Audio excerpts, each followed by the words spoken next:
Welcome to the Barrel Room Podcast, your front row seat to the world of whiskey and bourbon. In every episode, we're pouring up something worth talking about. From small batch standouts to big label legends, we sip, review, and break it all down one pour at a time.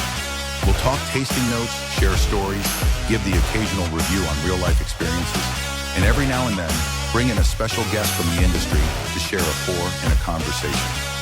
This podcast is made possible by the generous support of our sponsors, Edward Jones, Chris Ridgett, Aged Wisdom, Bold Strategies, Fallen Brothers, Crafted Spirits, Crafted in Honor, Shared in Remembrance, Maui's Liquor, Pouring Paradise one bottle at a time, the Barrel Room Bourbon Club at Maui's Liquor, United by the Pour, Good News Brewing Company, where everyone loves good news, and Grillo's Chop and Barrel, where fine whiskey meets fine meat. This episode is also brought to you by Lit Cigar Lounge in Chesterfield, Missouri, where premium cigars meet an unforgettable atmosphere. Whether you're celebrating a big moment or winding down from a long week, Lit is your sanctuary for top-shelf relaxation. Inhale excellence. Embrace sophistication. Visit Lit Cigar Lounge and elevate your next experience. So pull up a chair and have a pour as we dive into this week's episode of the Barrel Room Podcast. This pour of the Barrel Room is brought to you by Edward Jones financial advisor, Chris Ridgett. Just like a well-aged whiskey, a solid financial plan takes time, patience, and the right guidance. Whether you're investing for the future or planning your next big barrel pick, Chris is here to help you build a strategy that fits your goals and your lifestyle. So let's raise a glass to smart decisions and visit edwardjones.com/Chris Ridgett to get started. And now let's welcome our hosts, Brian Bisking and Kenny Gales. Welcome back to the Barrel Room Podcast. Co-host Brian Bisking here with co-host Kenny Gales. As you can see, we are here inside of a beautiful new warehouse with Old Louisville. Super excited to have Amin on today. Thank you for not only just an unbelievable barrel tasting and barrel pick, but just the hospitality today has been incredible. I would have never known I would have loved Cuban food, but that place was delicious. We had a good lunch. We had a good lunch. Also got co-host Kenny Gales here. Yep, thank you. Yeah, like he mentioned, we had a great time, great hospitality day, but we started off with a killer barrel pick over at your old location. And I don't know if you guys know yet, but we're at Amin's new location, which should be opening when? This spring, the hope is like April or May will be open for the public. But this is a historic facility here in Louisville, Kentucky. This is one of the original Seagram's. So awesome. Seagram's was operated in this campus from 1936 to 1983. This is one of the original rick houses. Awesome. So how many square feet is this entire building that you have here? This building is about 105,000 square feet. 105, and it has how many floors? 6 floors. 6 floors. So about 17.5 in each floor. Okay. And I know you kind of mentioned earlier, as you grow, you're going to start storing barrels on multiple floors, right? That's the hope. If we continue to grow, then we can move to the second, third level. I love right now, we're just going to start on the first floor. In front of us is going to be the tasting bar and gift shop experience area. This is where we're going to store some of the barrels on the first floor. On the south side, that's our bottling line. So everything will be visible from the experience area. I love it. And we'll get some footage that we'll throw in this episode as we kind of go along here to kind of give you guys an experience of what we're actually looking at. Because obviously, right now you're just looking at 3 dudes on a couch and some barrels behind us. So we'll give you kind of a bit. Yeah, there's a lot of barrels. As I was looking at the camera, I said, "Wow, that's actually a beautiful backdrop. Better than some of the podcasts we've had, But we'll give you guys a little sneak peek tour as we kind of go through this podcast, and it'll kind of pop up here in the videos. But I was telling Amin today when we got to the first location, Mike Grillo was the one who originally turned me on to Old Louisville. I bought my very first maple cask Old Louisville from him. Maybe been a year ago now. And I bought a bottle on Saturday and was gone last night. So if that tells you anything, just great. You'll produce great stuff. You must be thirsty. You usually get very thirsty on Saturdays. He's very thirsty. I'm thirsty every night of the week, Amin. And if you like something, it's not last. It's not. So I know for me, when I first met you, I found out you brought your brand through Maui's Liquor. So Maui's carries some of your products. They're in Cotterville, Missouri. And once I had some of your products, I'm like, holy crap, this guy makes some really good juice. And then I learned that you don't produce anything under, is it 7.5 or 8 Seven and a years? half is the youngest bourbon that we bottled, or rye. So most of our product is 8 to 11 year. Yeah, so for me, the sweet spot's 8 to 12. And then, so I had come down to Kentucky to pick up some barrels because I have a brand as well. Obviously, you guys all know I have Fallen Brothers Craft Spirits, but I was coming down picking up some barrels as well. And then I remember it was after 6 o'clock. I had called, I didn't know he was a mean at first. I had called old Louisville because I was with one of my guys, Keith Collier, and we're like, let's call old Louisville and see if they're still open. So I called them. I was like, hey, we're just checking to see if you guys are still open. He's like, no. And I'm like, oh, okay, cool. And he's like, well, how far out are you guys? And I was like, I think the GPS is 12 minutes.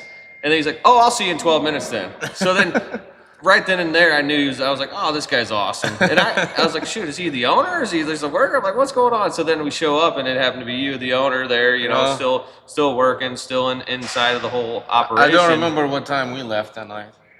I don't think they do either, by the way. Yeah. I got a picture. I got a picture of him and Keith sitting in a Mexican restaurant, and Keith's looking like this. Kenny's like this. I'm like, dude, you guys got to get to the hotel. Needless to say, we had a really good time. Amin's a fantastic guy. I love appreciate everything it. the brand's doing. If you have never heard of Old Louisville, I'd definitely check them out. Everything they do is incredible. You can always do a barrel pick through them. I know we went through about probably 20 barrels that night. I remember at one point saying, all right, I think Keith and I are going to head out. And he's like, well, I can't drink alone. Yeah. And I'm like, oh, My shit. glass was still half full. And I look They're over just at- gonna be just taking just gonna off. leave Like, you? come on, dude. I look over at Keith. He's sitting on a barrel, and he goes, okay. Twist So my I'm arm. like, all right. So we kept drinking, and next thing you know, we were at a Mexican restaurant. So thank you for that hospitality. That was a Absolutely. good time. So. I didn't go to the Mexican place. I went home then. Yeah, you went home. But, Probably a smart yeah. move. Yeah. But isn't that what's amazing about whiskey is like the community, the gathering, the friendship that you build off of just like that, that opportunity obviously created the opportunity we have today. Plus Joe Maui, we got to give Maui credit for helping kind of coordinate all this. But for the Barrel Room Bourbon Club to do its, first pick of 2026 with Joe and Old Louisville, I mean, Yeah, you guys are the first 2026 pick, so there you That's go. awesome. That's Yeah. awesome. And look forward to it. It's an incredible pick, and we're very excited. So Well, I was to say this episode's going to air. Today is Tuesday. Yeah, today's Tuesday. Tuesday the This will 6th. air episode on Friday, so in like cool. three days.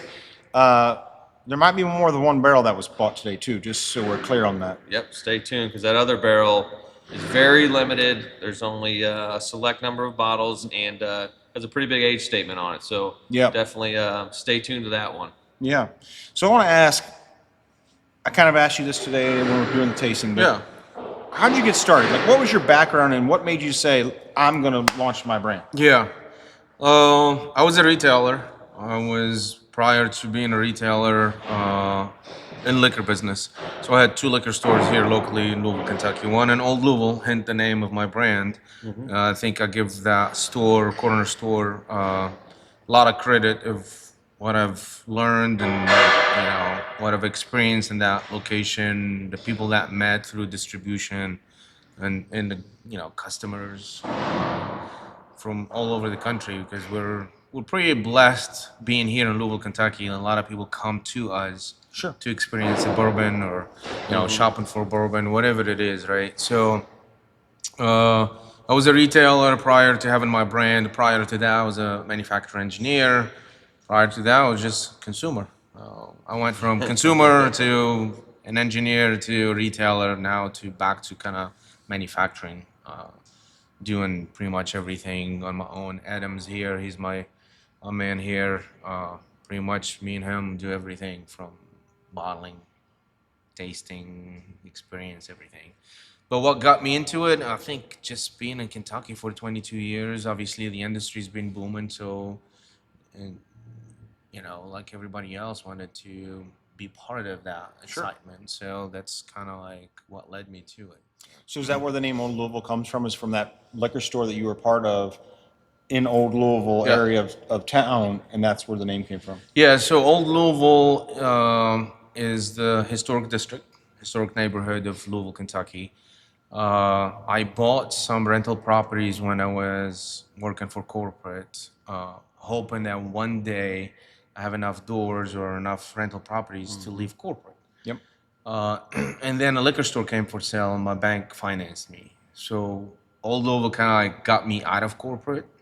And then the store in Old Louisville used to be called, or is still called, Red Castle Liquors in Old Louisville.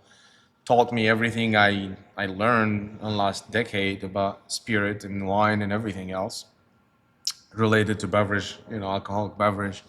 And then when I decided to do the brand, I was like, what are we going to call it? And shockingly, the name was available. We looked at the Trademark Bureau website, and the name was available. And it was like, that's just part. It's a perfect yeah, I was name. gonna say, you know? yeah. Louisville has It's awesome. 200 plus years of whiskey making in this area. I mean, where we sit in right now in this area, this is what we call Shively in Louisville.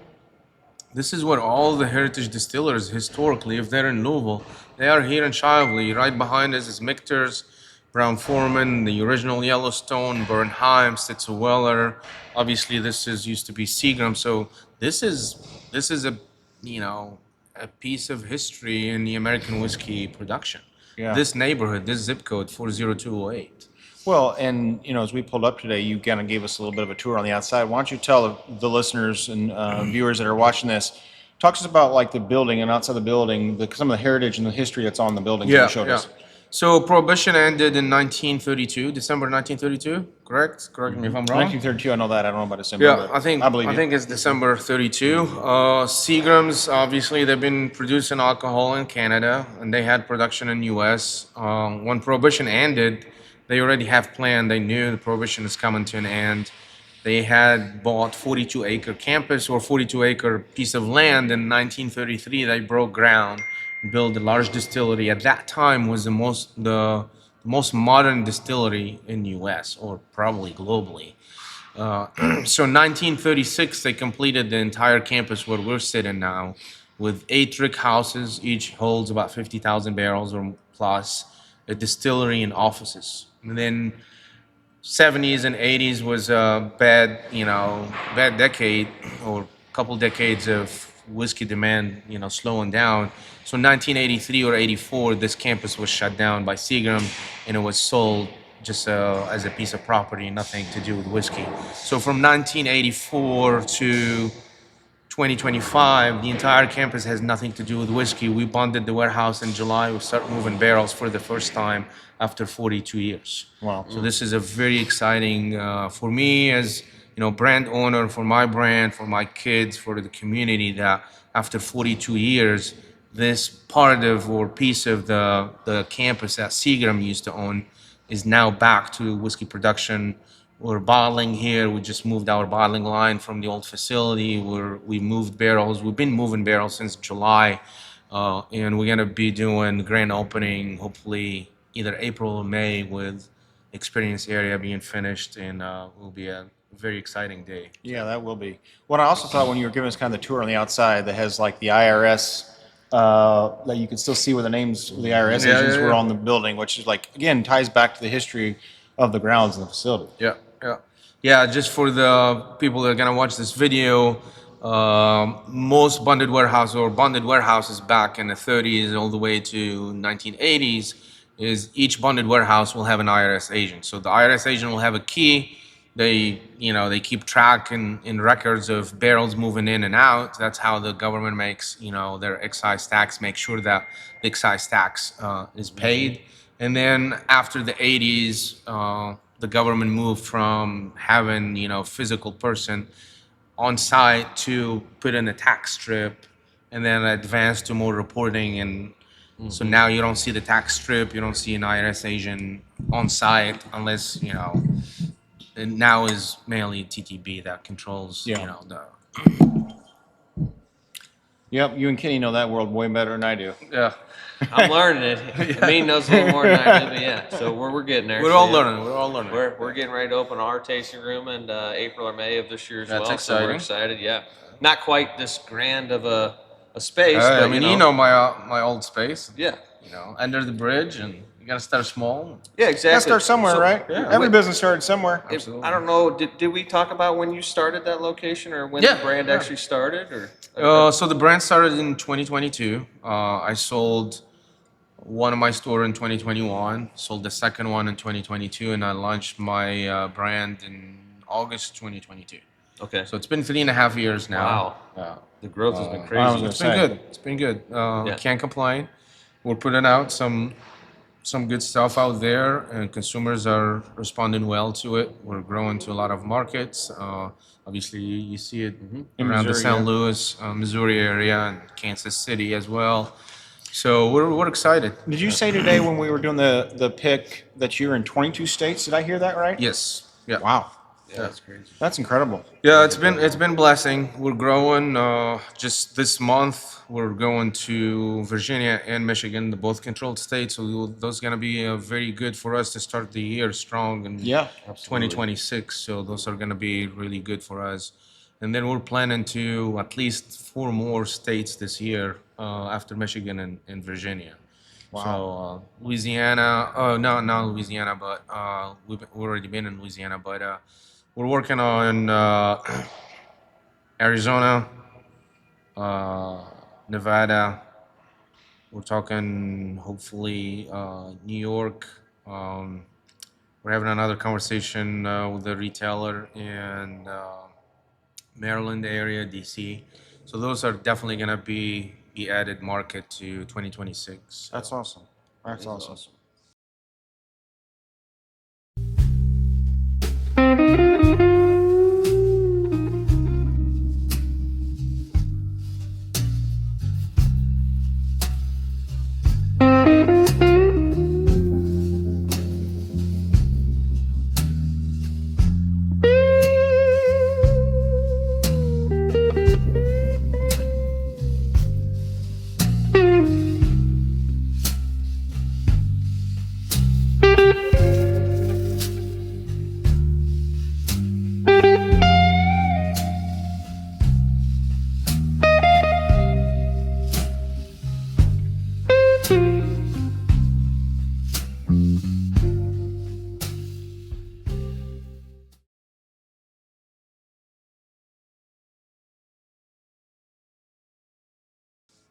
What would you say if you look back at the last, 3.5, close to 4 years now?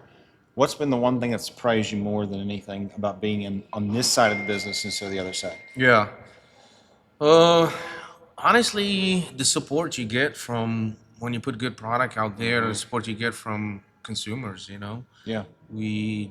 I honestly don't have any marketing as far as like spending money to advertise about my brand or anything. It's just been word to mouth, and people when they they come buy a bottle and they share it with their friends and promote it as organically. That's pretty fascinating. That is fascinating. Wow, that is fascinating, for I sure. definitely have to agree with that. I mean, Yeah, I mean, I literally don't have marketing budget. Like, I don't Right, I don't right. advertise anywhere. It Yeah. just I reshare what people are posting and sharing and enjoying, and it's been just organic growth. So yeah, That's that's awesome. what the thing is, man. If you're a good person and people like you and support you, I mean, you're gonna grow. I mean, that's the biggest thing is the experience. Yeah, I mean, when they come to your place, they get an experience. So Absolutely, they want yeah. to tell everybody about it, because you're a good person. You're genuinely a nice person. You want to give the time of day and the respect to each individual that walks in your door. Not Yeah. everybody wants to do that. They just see a number walking through the door and want to sell a bottle and buy. Like today, for example, you've a lot yeah, I of us didn't come even and do a pitch barrel the pick. sale. I was like, I Yeah. didn't. I didn't know you guys can I buy a bottle. I'm like, hell yeah. Didn't pitch a single sale. We tried your whiskeys. Next thing you know, we're asking to buy a bottle, and you're like, oh yeah, sure, absolutely. And then next thing you know, you're taking. I us to should have lunch. offered, right? I should have offered. Right? You take us to lunch. You take care of the lunch. You take us to your next facility. You got a family. You got wife and kids at Yeah. I home, mean, and that's you're that's spending your hospitality, day right? to, I mean, you still have to take care of your customers. At the end of the day, I don't exist without you guys or Right. customers. So And that's the thing. it We're is just part we're a of it. small group, and you're Yeah. sitting there taking care of a small group like that. I mean, Yeah. that's the key to your Well- organic growth and everything else. Yeah, and then also like, I think to be on my side, especially here in Louisville, Kentucky. I mean, I'm not just representing my brand, but it's an entire industry. It's tourism. It's local economy. People are traveling, like they're flying from different states, different countries. Yeah. They're coming here. We gotta take care of them. Hopefully they can buy something and support us. But Yeah. if they don't, they don't. But they're actually traveling, making the local economy moving around, whether it's transportation or bars or restaurants, hotels, including distilleries, gift shops. So I mean, it's part of what we all doing as an industry in Kentucky. Right. So we got to take care of our customers. Yeah, absolutely. Well, but I would also say to kind of on top of that, you think about there was 7 of us today in the barrel pick, and you can almost guarantee that all 7 of the guys that were there are going to go back to St. Louis and tell their friends and their family Yeah. about the experience they had. And the next time one of them's in a liquor store, a friend or family, and they see your bottle on the shelf, Absolutely, I yeah. guarantee you they're more apt to buy that bottle. Yeah, and then because- you're gonna be wearing this. and then I'm going to be wearing this. By the way, I'm wearing this over top of like a polo and this because I was freezing. Yeah. And thankfully I bought this at Amin's little shop. And nice and toasty warm. Nice now. Yeah, cashmere. this style warehouse is swagger. actually this style of warehouse where we call them in the industry city warehouses. So if you go out in the country or like Barstown or farther out outside the city, you'll see rig houses that are sheet metal. Yeah. Well, these are city warehouses, so they're using a vertical space. They build it with concrete, few layers of brick.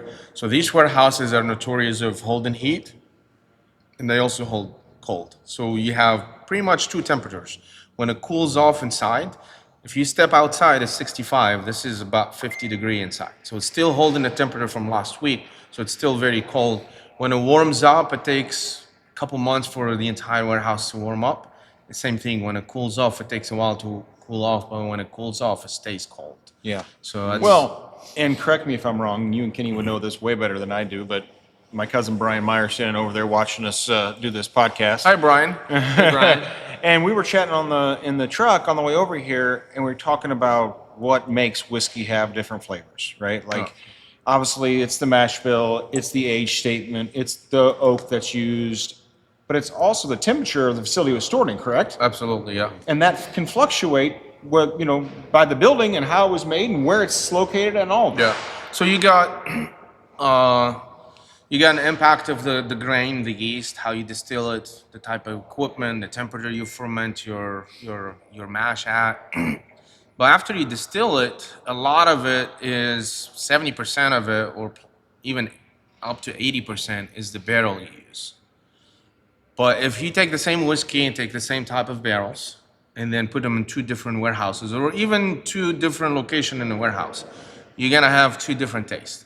The reason why is all the chemical reactions inside the barrels are heat dependent and oxygen dependent. So those are the 2 main things that create the flavors inside the barrel. So temperature is very, very important, and then as well as oxygen flow and airflow. That's why we store barrels on their side, because there is room between them, so air is circulating between them. These barrels breathe just like we do. And that's very, very important, but temperature is very important as well, because the chemical reaction inside the barrels, they change as temperature changes. So. Crazy. Yep. Expanding, contracting, wood saturation, all that stuff. Yep. I'm just a salesman. Well, hey. It's each their own, right? Yeah. Right. So, anyway, I see you empty glasses there. I'm gonna serve them Okay. a little bit. So they're not just bored looking at us. I don't even have something to write. I would say they're just standing there looking at us like, when are you guys going to share? right. All right, I'm gonna see from a different barrel. All right. That barrel's too Yep. No problem. While we're waiting for Amin to come back and taste, I want to just take a quick opportunity and thank all the support that the Barrel Room Bourbon Club and the Barrel Room Podcast had in 2025, as this will be kind of our first episode of 2026. We took a little bit of a holiday break, as you may have noticed.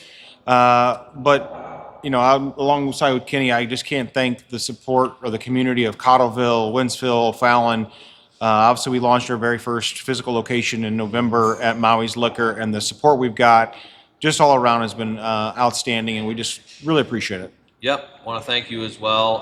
If you're ever interested in coming and visiting the club at Maui's Liquor in Cottleville, please shoot us a DM on Facebook.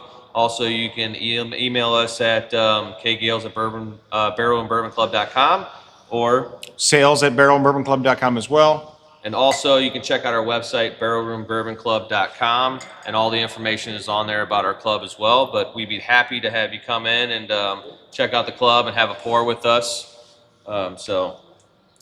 we got a lot to look forward this year, and Yeah, we definitely got some exciting things coming up that if you haven't seen, we've been teasing a little bit here and there on the website, our Facebook page. I'm sorry, but obviously we just kind of chatted about here briefly was the first pick we're doing here at 26 is obviously with Old Louisville, and so that'll be coming for sale end of February, beginning of March. Is that what you thought? Yeah, the plan is hopefully to bottle it first week of February, send it to our distributor in Missouri, and then hopefully you guys get it mid to late February.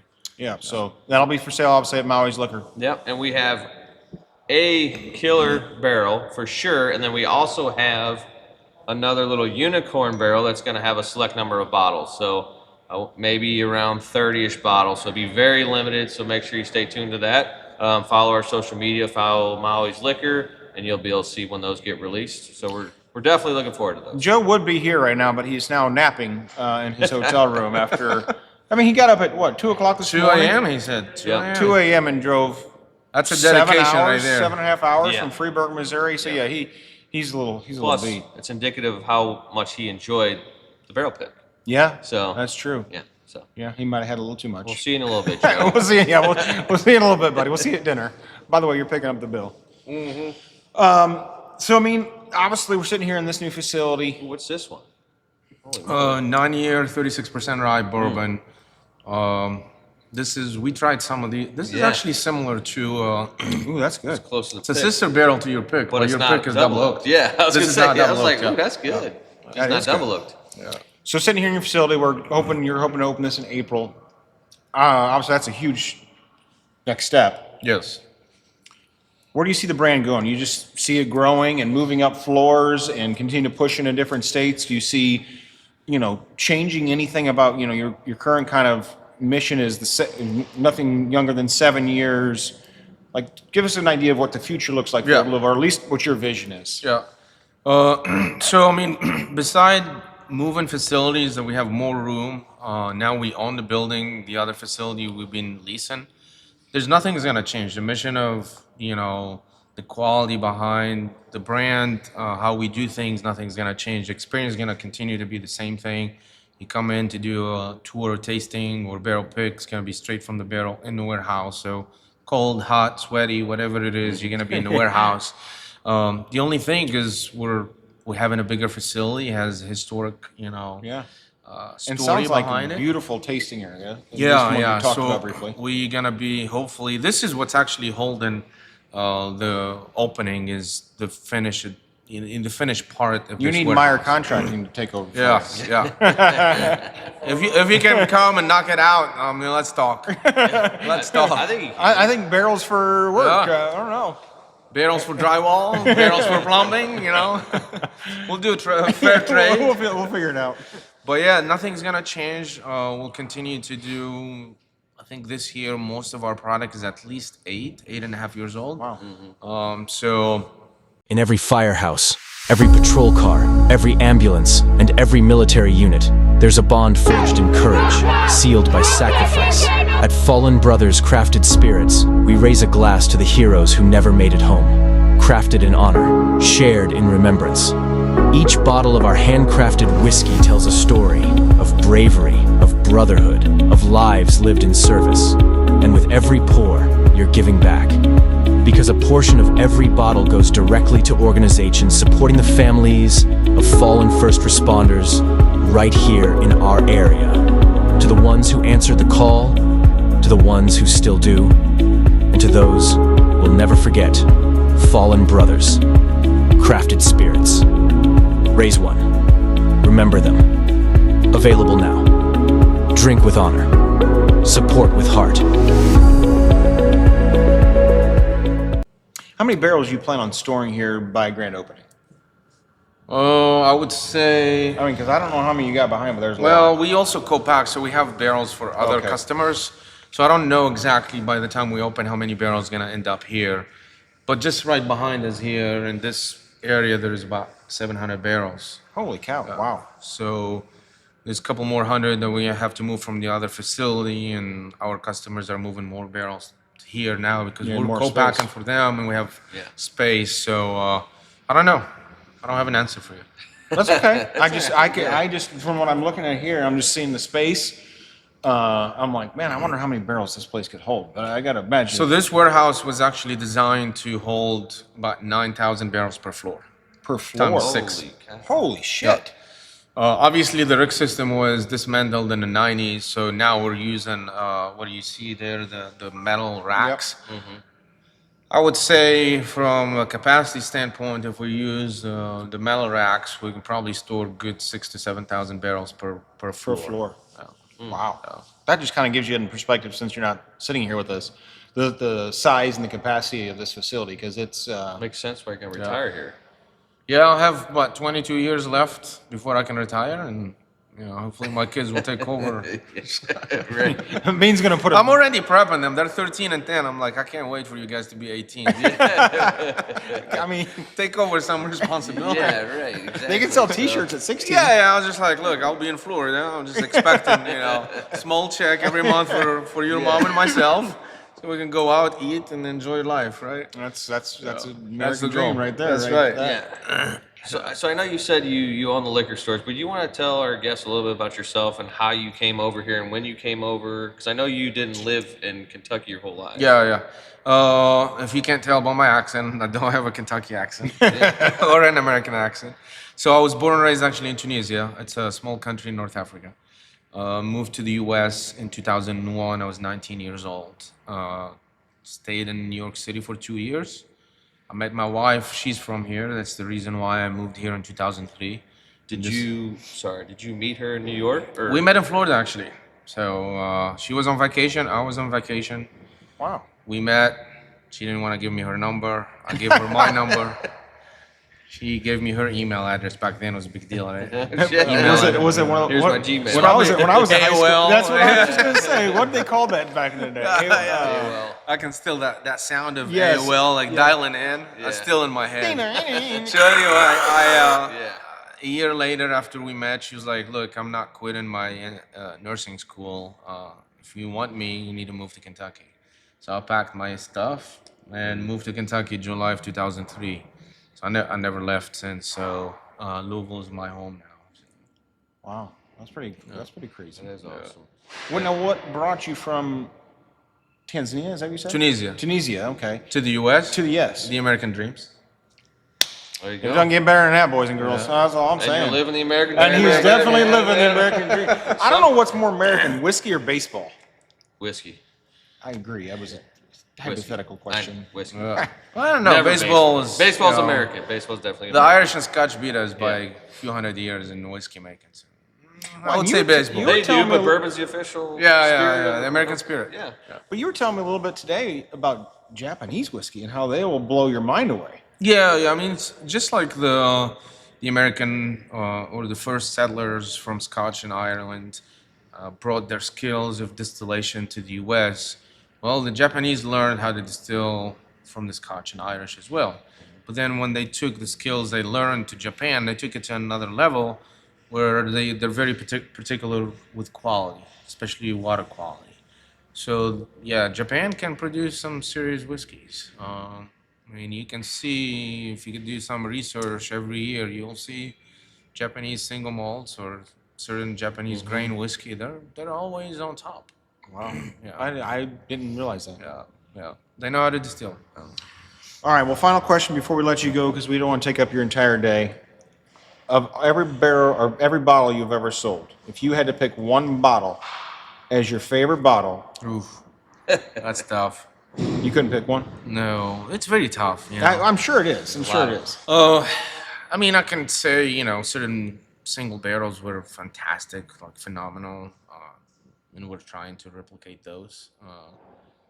But it's very tough to nail it What down would you? to Okay, let me one. ask you this: what would you say your favorite mash bill is?